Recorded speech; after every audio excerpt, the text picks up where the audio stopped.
Hello everyone! I thought it might be interesting this week to do a video on this film from 1948, The Fallen Idol.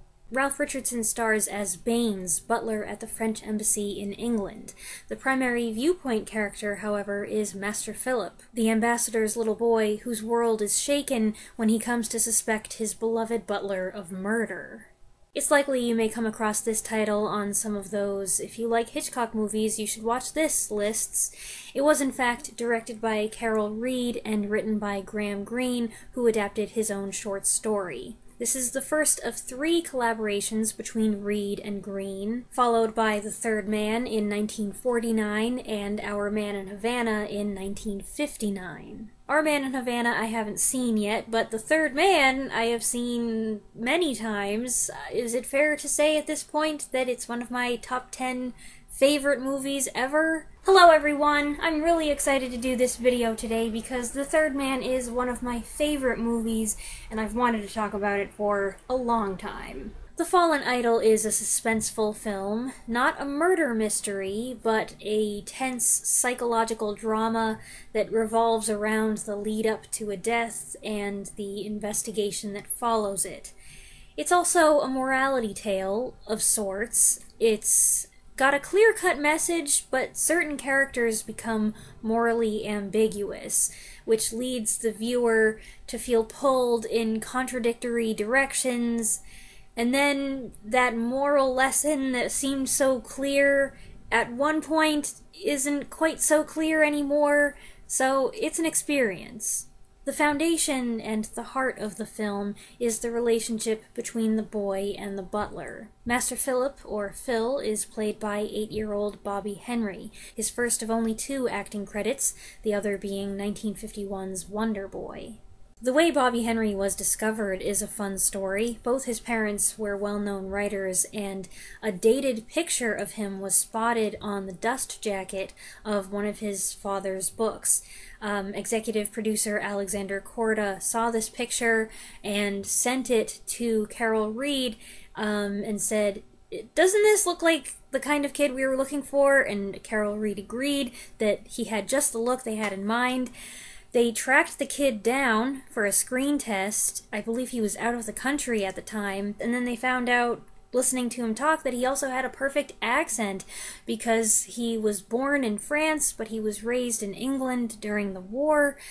So without considering anyone else, they cast him. Despite the success of the movie and of his mother's memoirs about the whole experience, he ended up not pursuing an acting career. He eventually moved to the United States and became first an accountant and later a hospital chaplain. Here are some pictures I found. I don't know how old they are, but he looks like a friendly gentleman who's had a pleasant life, so good for him. Considering he had no acting experience or aspirations, I think it's amazing that he did so well in the film. He has a sweetness and a naivete about him, and he also pulls off his character's confusion and fear and consternation. Yes, he can get annoying at times, like every time he stands there and winds up and yells, "Baines!" Ugh. But he does a good job carrying the film and has fine chemistry with Ralph Richardson, which is crucial. Richardson was a big-time stage and screen veteran, but I don't know if Bobby Henry was aware of that or intimidated by it. I'm sure it helped that Richardson's style is characterized by a natural ease. There's a fluidity in his speech and his gestures which makes him seem like a logical fit for whatever role he's playing, regardless of social class. Phil's parents are barely in the picture. His father, the diplomat, is busy all the time, and his mother's been away for months, and there are no other kids around, so Phil's inclined to be a lonely child. Mr. and Mrs. Baines, in addition to taking care of the embassy, act sort of like surrogate parents, and in Phil's little world, Baines is always there, and he always treats him with warmth, kindness, and sincerity. He keeps an eye on him with a faintly authoritative manner, but he's playful and affectionate. He doesn't treat him like a nuisance, even when he does get in the way, And as far as we can see, he's the one truly loving, inviting, stable figure in Phil's life. So it's no surprise that he adores him and puts him on a pedestal. Of course, as I think we all learn at some point, the higher the standard you hold someone to, the more shattering the revelation that that person is not perfect and is capable and guilty of doing wrong. After Baines, Phil's favorite thing is apparently his pet snake, McGregor. Ugh.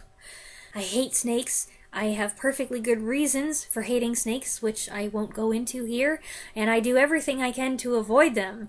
So the first time I watched this movie about a decade ago, all these scenes with the snake, where he's carrying it around, holding it, taking it in and out of his pocket, were really difficult for me. I almost didn't watch the movie when I first saw that because I was like, is this snake gonna be in it the whole time? I can't handle that. So to any of you people out there, you weirdos who are like, oh come on, it's an itty bitty little snake, it's cute.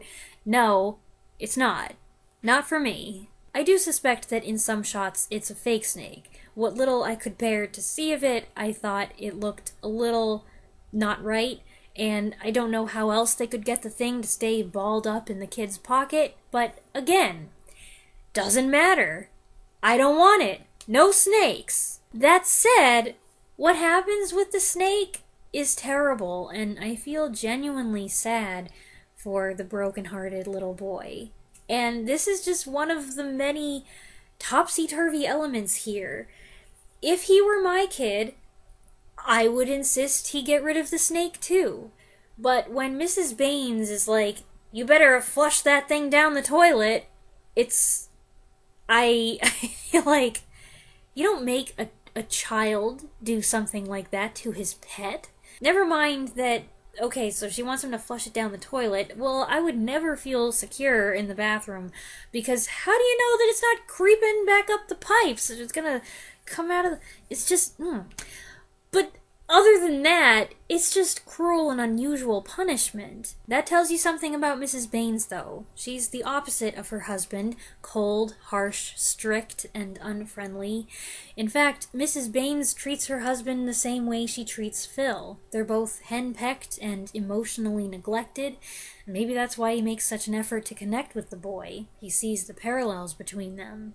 From an 8-year-old's perspective, Mrs. Baines is pretty scary. It's not just that she's stern, she's intimidating, manipulative, and increasingly vicious. But that's where we get into muddy waters. Just because Mrs. Baines is awful doesn't mean it's okay for Baines to fall in love with someone else and pursue a relationship outside of his marriage. Just because Julie is nice and a better fit for Baines and she loves him, it doesn't excuse the infidelity. And when given the unexpected opportunity to succumb to temptation, Baines takes the bait, and Julie goes along with it. And on the one hand, you feel like, you know, I like these people, and they've been so miserable, and this is their one chance to steal a moment of happiness together. But on the other hand, this isn't the way to go about it. I don't like the deceit. I don't like the fact that they're doing this with a child present. That's not a good example. And also, this isn't their house. They shouldn't be making questionable decisions in the guest bedroom of the foreign embassy.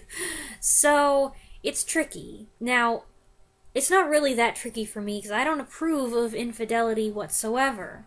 But I can't help feeling for these trapped lovers. There are heavy brief encounter vibes here with the seething, barely suppressed emotions and the agony of unexpectedly falling in love with someone when you're not free to be with them, and because you're British, you have to keep a stiff upper lip. Brief Encounter, that stars Celia Johnson and Trevor Howard. Trevor Howard was in The Third Man. Just thought I'd mention that. It doesn't help that we're inclined to believe that Baines and Julie would be a good couple and probably good parents. They include Phil, they care about him, and she talks to him like a real person, just like Baines does. And when you switch from this happy, domestic, but kind of frantic sequence to this close-up of a desperate, deranged Mrs. Baines terrorizing Phil and dragging him out of bed, well, when you see her teetering at the top of that grand staircase, don't you find yourself kind of hoping that she'll fall down? Is that terrible? Is it just me? It can't just be me, right? And that's the kind of morally gray morass we find ourselves in, pulling for the one who has done wrong but is kind, instead of the one who is cruel but technically in the right. I think this moral ambiguity, or more specifically this confusion over how you feel about the characters and what you want their fates to be, is something that comes up a lot in Carol Reed's films. Take The Third Man, for example. Orson Welles is up to no good and needs to be stopped, but bother it all, there's something about his cheeky good humor that we can't help liking. Carol Reed did direct a host of other good, suspenseful movies. 1940's Night Train, or Night Train to Munich, is an entertaining thriller in the vein of Hitchcock's The Lady Vanishes that has some of the same cast and many narrative similarities, since it was written by the same people. It's not as good as The Lady Vanishes, but it does have some merit of its own, and it has dreamy Paul Henreid. A little less dreamy in the second half, admittedly, but I do feel conflicted about him. I don't know if that's the movie telling me to feel conflicted or if that's just my own personal feeling. In 47, the year before The Fallen Idol, Reed had another successful thriller, Odd Man Out, with James Mason, which I believe has some moral ambiguity, but I haven't seen it yet. I promise I have it on my watch list. At least 6 people have told me to check it out. And then in 49, of course, he made The Third Man, so he had a nice string of successes in that decade, but it didn't stop there. He continued to make quality movies, and finally won a Best Director Oscar for the musical Oliver in 1968, which incidentally, or maybe it wasn't so incidental, co-starred his nephew Oliver Reed as Bill Sikes. Now, Oliver is a different kind of movie from these others I mentioned. I wouldn't call it a suspenseful thriller, per se, but it does have tension, and it does have some morally ambiguous characters. I'm sure I'm not the only one who can't talk about The Fallen Idol without mentioning The Third Man. To me, they'll always be connected, and it's not just the reteaming of Reed and Green. Stylistically, they have a lot in common. The Fallen Idol has similar noirish imagery, shadows and bars and lines, and Dutch angles galore. The key thing about Dutch angles is that they should be used intentionally. Sometimes people get a Dutch angle fetish and they overuse them to the point that it's not special or meaningful anymore. Don't do that. Both movies have an international element. The Third Man's cast has a mix of Americans, Brits, Germans, Austrians, and Alita Valli is actually Italian. This one has a predominantly British cast, with the exception of Bobby Henry and French star Michelle Morgan, who plays Julie, the understanding other woman. But the embassy manages to feel like a foreign oasis in the middle of London, and it is considered foreign soil, which is why Scotland Yard has a little trouble conducting an investigation there. Similarly, The Third Man takes place in post-war Vienna, divided up and policed by occupying powers, which sometimes conflict with each other and have to be careful that they don't step on each other's toes. As he did there, with the beautiful old architecture and the bombed-out buildings reduced to rubble, Reed makes full use of the embassy's grandiose 19th century structure and design. It's a fantastic house, with all those levels, the marble staircases, and immaculately polished checkerboard floor. Not to mention that tricky window on the edge of the landing. Both movies have a pivotal moment, followed by a late-night run through wet cobblestone streets. Here, it's Phil running away after witnessing what he perceives as a murder. In The Third Man, it's Holly Martins chasing someone he thought was dead. This scene is so similar looking that I can imagine Carol Reed saying afterward, "That looked great, let's do it again, only this time instead of one sequence, we'll film half the movie like that." And I don't have a problem with it because I think it's a beautiful sequence in both movies. I love those wet streets and the eerie shadows. I also think that all of these visual and stylistic similarities put to rest the rumor that Orson Welles was the true director of The Third Man, that he was really behind the camera, that because of how much input he gave, he should have gotten credit. If you watch both of these movies, I think it's abundantly clear that they were made by the same person. Both movies also break up some of the tension with a little eccentric comic relief. The Third Man is definitely funnier. I think it's a very humorous movie, but this one has a few moments, like the prostitute Rose at the police station who's incapable of talking to Phil without making it sound like a proposition, or the guy who bursts in on the interrogation and insists on making the police wait while he winds the clock. And both movies have Bernard Lee in a supporting role. The Fallen Idol is a strong cautionary tale about lies giving way to more lies and getting everyone in trouble. The moral seems to be saying, just tell the truth. Yet, is it? Is that really what it's saying? There's great irony in the ending. The Fallen Idol also features Jack Hawkins in a small role, and as the main detective, Dennis O'Day. His character strikes me as being kind of ambiguous too, or is he just inscrutable? He seems to be a kind, sympathetic man, but he's also unrelenting in his pursuit of truth, and he's so serious and hard to read. So is his kindness just a tactic to get information? I don't know. Both times we've watched this movie, my mom has told me afterward that she found it kind of irritating. And I know what she means. There's an element that is frustrating, and it just gets more and more frustrating. I do think that's intentional, given how fed up and frustrated Phil is by the end. As for my own general feelings about the movie, I like it. I don't love it. I think maybe it does suffer a little bit for all those comparisons that I make to The Third Man. I can't help it, though. But also, it just isn't something that I feel myself wanting to revisit over and over. There are things in the subject matter that just don't appeal to me as much, that don't speak to me. Definitely the snake is a turn-off.